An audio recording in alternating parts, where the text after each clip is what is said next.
आज हम अनीस जंग की किताब Lost Spring Stories of Stolen Childhood के कुछ हिस्सों पर बात करने वाले हैं। ये किताब उन बच्चों के बारे में है जिनका बचपन आप कह सकते हैं गरीबी और कुछ परंपराओं के बोझ तले खोसा गया है, और अक्सर उन्हें ऐसी जिंदगी जीनी पड़ती है जहां उनका शोषण होता है। हाँ, बिल्कुल।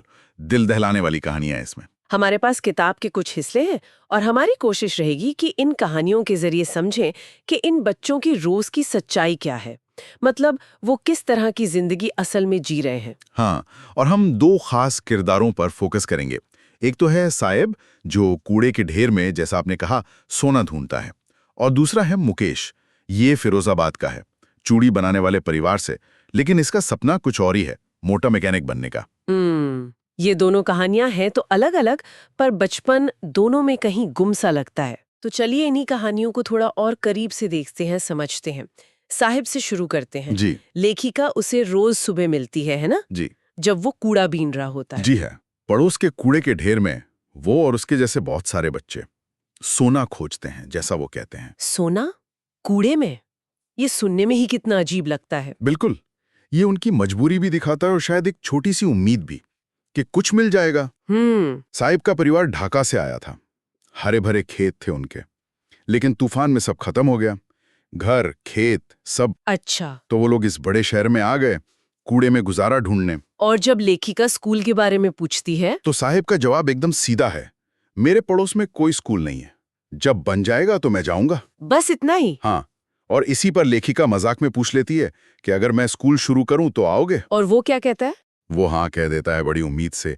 लेकिन कुछ दिन बाद जब वो दौड़कर पूछता है, आपका स्कूल तैयार है, तो लेखिका को बहुत शर्मिंदगी होती है। ओह। क्योंकि ये सिर्फ एक मजाक नहीं था, ये दिखाता है कि कैसे इन बच्चों को खोखले वादे सुनने की आदत सी हो गई है, हर तरफ से। सही बात है। और फिर उसके नाम का जिक्र है, साहिब आलम। हाँ, जिसका मतलब है पूरी दुनिया का मालिक, ब्रह्मांड का स्वामी। लेकिन वो है एक कूड़ा बीनने वाला बच्चा। कितना कितना उल्टा है ये। बिल्कुल, शायद नाम रखते हुए माँ बाप ने कुछ और सोचा होगा, पर असलियत बिल्कुल अलग निकली।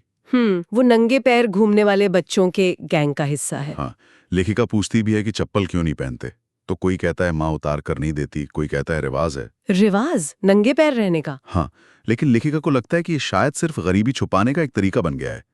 मतलब गरीबी इतनी स्थायी है कि अब नंगे पैर रहना भी अजीब नहीं लगता, बिना इजाजत के बसे हुए। साहब का परिवार भी यही है। और वहाँ के हालात कैसे हैं? मिट्टी के घर हैं, छतें टिन की या तिरपाल की, न सीवर है न पानी की निकासी, पीने का साफ पानी भी नहीं, पर लोग रह रहे हैं सालों से। राशन कार्ड है उनके पास? हाँ, राशन कार्ड हैं, उससे अनाज मिल जाता है और वोटर लिस्ट में नाम भी आ जाता है। परमिट या पहचान पत्र वैसे नहीं है। और यही वो बात आती है जो शायद सबसे ज्यादा चौंकाती है, कि उनके लिए पहचान से ज्यादा जरूरी पेट भरना है। बिल्कुल, औरतें साफ कहती हैं कि अगर दिन के आखिर में बच्चों को खिला सकते हैं और बिना पेट दर्द के सो सकते हैं, तो उन्हें यहाँ रहना मंजूर है, उन खेतों से बेहतर जहाँ अनाज ही नहीं मिलता था। बहुत कड़वी सच्चाई है ये। हाँ, तो सीमापुरी में जीना मतलब कूड़ा बीनना। बड़ों के लिए ये रोज की रोटी है, सिर पर छत है, चाहे टपकती हुई हो। हाँ, चाहे टपकती हुई हो। लेकिन बच्चों के लिए, उनके लिए इसमें एक एक अजूबा भी है। साहिब की आंखें चमक जाती हैं जब वो बताता है, क्या? कभी कभी 1 रुपया मिल जाता है, कभी 10 रुपए का नोट भी। अच्छा। हाँ, तो ये उम्मीद कि शायद कुछ मिल जाए उन्हें खोजते रहने पर मजबूर करती है। ये बड़ों के लिए गुजारा है, बच्चों के लिए एक तरह का, पता नहीं, खजाने का खेल शायद। लेकिन ये खेल ज्यादा दिन नहीं चलता, साहिब की जिंदगी बदलती है ना? हाँ, एक सुबह लेखिका उसे एक चाय की दुकान पर देखती है। काम करते हुए? जी, हाथ में एक स्टील का कनस्तर लिए। बताता है कि 800 रुपए महीने मिलते हैं और तीनों टाइम का खाना। तो ये तो अच्छी बात हुई शायद। कहने को हाँ, लेकिन लेखिका देखती है कि उसके चेहरे से वो बेफिक्री गायब है, वो पहले वाली चमक नहीं है। क्यों? लेखिका को लगता है कि वो स्टील का कनस्तर उसके उस प्लास्टिक के थैले से ज्यादा भारी है, जिसे वो बड़े हल्के से कंधे पर लटकाए घूमता था। भारी वजन में? नहीं, शायद जिम्मेदारी में। वो थैला उसका अपना था, ये कनस्तर दुकान के मालिक का है। साहिब अब अपना मालिक नहीं रहा। उसकी आजादी चली गई। हाँ, एक तनख्वाह और खाने के बदले बचपन खोने का ये एक और तरीका है। तो ये थी साहिब की कहानी, उम्मीद का टूटना, आजादी का छिन जाना। अब दूसरी तरफ चलते हैं, मुकेश की तरफ। हाँ, मुकेश, फिरोजाबाद का। इसमें एक अलग बात है। एक कहता है मैं मोटर मैकेनिक बनूंगा। अपना मालिक खुद बनूंगा, ये सोच। बिल्कुल। और ये सपना वो देख रहा है फिरोजाबाद की धूल भरी गलियों में। फिरोजाबाद तो चूड़ियों के लिए मशहूर है ना? हाँ, भारत का ग्लास ब्लोइंग इंडस्ट्री का सेंटर कह सकते हैं। यहाँ के ज्यादातर परिवार मतलब पीढ़ियों से यही काम कर रहे हैं, कांच पिघलाना, चूड़ियां बनाना। मुकेश का परिवार भी? हाँ बिल्कुल। और शायद उन्हें ये पता भी नहीं कि उनके बच्चों का इतनी गर्मी में बिना हवा रोशनी की कोठरियों में काम करना गैर कानूनी है। ये तो बाल मजदूरी हुई। हाँ, अगर कानून सही से लागू हो तो मुकेश जैसे करीब 20,000 बच्चे इन भट्टियों से बाहर आ सकते हैं, जहां वो दिन भर खटते हैं और अक्सर अक्सर बड़े होने से पहले ही आंखों की रोशनी खो देते हैं। आंखों की रोशनी कैसे? कांच की पॉलिशिंग से उड़ने वाली धूल वो आंखों में बैठ जाती है, धीरे धीरे अंधा कर देती है। हे भगवान! जब लेखिका मुकेश के घर जाती है तो वहां का नजारा गरीबी और परंपरा दोनों का बोझ दिखाता है। गंदी गलियां, टूटे फूटे घर। घर के अंदर मुकेश की भाभी हैं, उम्र में ज्यादा नहीं, पर 3 मर्दों का खाना बना रही हैं, अपने पति, मुकेश और ससुर का। और जैसे ही ससुर आते हैं वो रिवाज के हिसाब से घूंघट कर लेती हैं। अच्छा। मुकेश के पिता की कहानी भी वैसी ही है। पहले दर्जी थे, फिर चूड़ी बनाने लगे।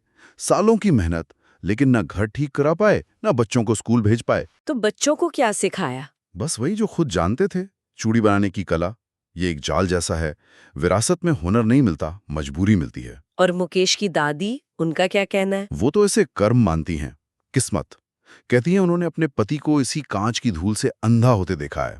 ओ। और उनका मानना है कि ये भगवान की दी हुई खानदानी रीत है, इसे तोड़ा नहीं जा सकता।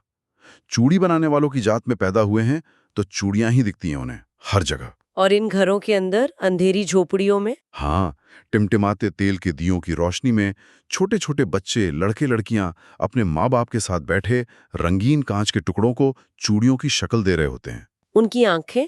अंधेरे की इतनी आदी हो जाती हैं कि बाहर की रोशनी में वो ठीक से देख भी नहीं पाते। और जैसा मैंने कहा, अक्सर जवानी आने से पहले ही रोशनी चली जाती है। लेखिका सविता नाम की एक लड़की का जिक्र करती है। हाँ, एक छोटी सी लड़की गुलाबी कपड़ों में एकदम मशीन की तरह तेजी से कांच के टुकड़े जोड़ रही है।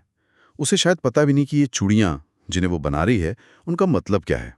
सुहाग की निशानी। उसे कब पता चलेगा? शायद तब जब वो खुद दुल्हन बनेगी, उसके हाथों में यही चूड़ियां पहनाई जाएंगी, तब एहसास होगा।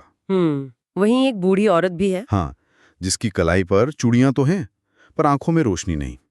वो जो बात कहती है वो हिला देती है। क्या कहती हैं वो? कहती हैं, एक वक्त शेर भर खाना भी नहीं खाया, मतलब पूरी जिंदगी में कभी पेट भर खाना नहीं खाया। आप सोच सकते हैं? नहीं, उनके पति ने बस इतना किया कि रहने के लिए एक घर बना दिया।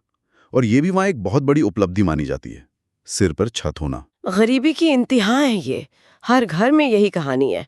पैसे की कमी, चूड़ी बनाने के अलावा कुछ और न कर पाने की मजबूरी। हाँ, और जो युवा हैं वो भी अपने बड़ों की यही बातें दोहराते हैं। लगता है जैसे सालों की इस दिमाग को सुन्न कर देने वाली मेहनत ने कुछ नया सोचने की, सपने देखने की हिम्मत ही खत्म कर दी है। कोई रास्ता निकालने की कोशिश नहीं करते, जैसे मिलकर कुछ करना। लेखिका पूछती है कि तुम लोग कोऑपरेटिव क्यों नहीं बनाते, मिलकर काम क्यों नहीं करते? तो क्या जवाब मिलता है? जवाब मिलता है कि अगर वो लोग संगठित होने की कोशिश करेंगे तो पुलिस ही उन्हें मारेगी, पीटेगी और किसी झूठे केस में जेल में डाल देगी। मतलब जो बचाने वाले हैं वही? हाँ, उनका कोई नेता भी नहीं है जो उन्हें सही रास्ता दिखा सके। वो फंसे हुए हैं। गरीबी, फिर उदासीनता, फिर लालच और अन्याय का एक दुष्चक्र है। साहूकार हैं, बिचौलिए हैं, पुलिस है, कानून के रखवाले, बाबू, नेता, सब। ये दो दुनियाएं हैं। एक इन परिवारों की जो गरीबी और जाति के बोझ तले दबे हैं, और दूसरी इन शोषकों की। साहूकार, बिचौलिए, पुलिस वाले, नेता, इन सब ने मिलकर बच्चे पर ऐसा बोझ डाल दिया है जिसे वो उतार ही नहीं सकता। होश संभालने से पहले ही वो इसे अपनी नियति मान लेता है। बिल्कुल। कुछ अलग करने की सोचना भी हिम्मत का काम है। और हिम्मत दिखाना। वो उनके माहौल का हिस्सा नहीं लगता। लेकिन मुकेश अलग है, उसमें वो हिम्मत दिखती है। हाँ, वो फिर कहता है मैं मोटर मैकेनिक बनूंगा। कैसे? कहता है गैरेज जाऊंगा और सीखूंगा, चाहे गैरेज घर से दूरी क्यों ना हो। मैं पैदल जाऊंगा। वो कहता है मैं पैदल जाऊंगा। ये छोटी सी बात बहुत कुछ कहती है। हाँ, ये उसका इरादा दिखाता है, उसकी जिद। लेकिन जब लेखिका उससे हवाई जहाज के बारे में पूछती है उड़ाने के बाद, तब वो एकदम चुप हो जाता है, नीचे जमीन को देखने लगता है, फिर धीरे से कहता है नहीं। नहीं। हाँ, उसकी आवाज में एक झिझक सी है, शर्मिंदगी है, पर वो अभी पछतावे में नहीं बदली है। वो बस उन कारों के सपने देखकर ही खुश है। हवाई जहाज का सपना शायद उसकी पहुंच से बहुत दूर है। शायद फिरोजाबाद के ऊपर हवाई जहाज दिखते भी तो कमी है। उसके सपनों की भी एक सीमा है जो उसके माहौल ने तय कर दी है शायद। तो ये कहानियां सिर्फ गरीबी और बाल श्रम की नहीं है। ये सपनों के बनने, बिगड़ने और कहीं किसी कोने में हिम्मत की एक किरण दिखने की भी है। बिल्कुल। और अनीस जंग ने जिस तरह लिखा है, भाषा बहुत कमाल की है। हाँ, जैसे वो कहती हैं, कचरा उनके लिए सोना है। ये हाइपरबोली है, अतिशयोक्ति। हाँ, जो सच को और तीखा बना देती है। या साहिब के नाम का मतलब और उसकी असलियत, वो विडंबना, आयरनी। और सविता के हाथों के लिए वो उपमा मशीन के चिमटे की तरह यंत्रगत चलते हैं, सिमिली। हाँ, और गरीबी का जाल, साहूकारों का दुष्चक्र, ये रूपक, मेटाफर हमें उस पूरी स्थिति के जकड़ां का एहसास कराते हैं। तो कुल मिलाकर लॉस्ट स्प्रिंग बचपन के खो जाने की तस्वीरें दिखाती है, सीमापुरी के कूड़े के ढेरों में आज़ादी खो जाती है। और फिरोजाबाद की कांच की भट्टियों में सेहत और सपने दोनों पिघल जाते हैं। साहेब और मुकेश जैसे बच्चे एक ऐसे चक्र में फंसे हैं जिससे निकलना बहुत मुश्किल लगता है। गरीबी, परंपरा, समाज, सिस्टम सब ने मिलके एक जाल बुना है। और ये कहानियां हमें सोचने पर मजबूर करती हैं उन विरोधाभासों के बारे में जो हमारे समाज में हैं, जैसे फिरोजाबाद की चमकती चूड़ियां और उन्हें बनाने वालों की अंधेरी जिंदगी। ये दिखाती हैं कि कैसे पूरा सिस्टम, गरीबी, जाति, शोषण का तंत्र एक तरफ है और दूसरी तरफ किसी एक इंसान का सपना, उसकी हिम्मत है। और आखिर में एक सवाल शायद हम सबके लिए है, ये जो ताकतें हैं, सामाजिक, आर्थिक, ये पूरा सिस्टम जो साहेब और मुकेश जैसों को जकड़े रखती हैं, इनके बारे में सोचने की जरूरत है। हाँ, बिल्कुल। और ऐसी परिस्थितियों में हिम्मत करने का असल मतलब क्या है? क्या मुकेश का सिर्फ सपना देख लेना काफी है, या इस जाल को तोड़ने के लिए समाज को, सिस्टम को बहुत गहरे से बदलने की जरूरत है? ये सवाल इन कहानियों के बाद भी हमारे साथ रह जाते हैं, हमें अपने आसपास देखने और सोचने पर मजबूर करते हैं।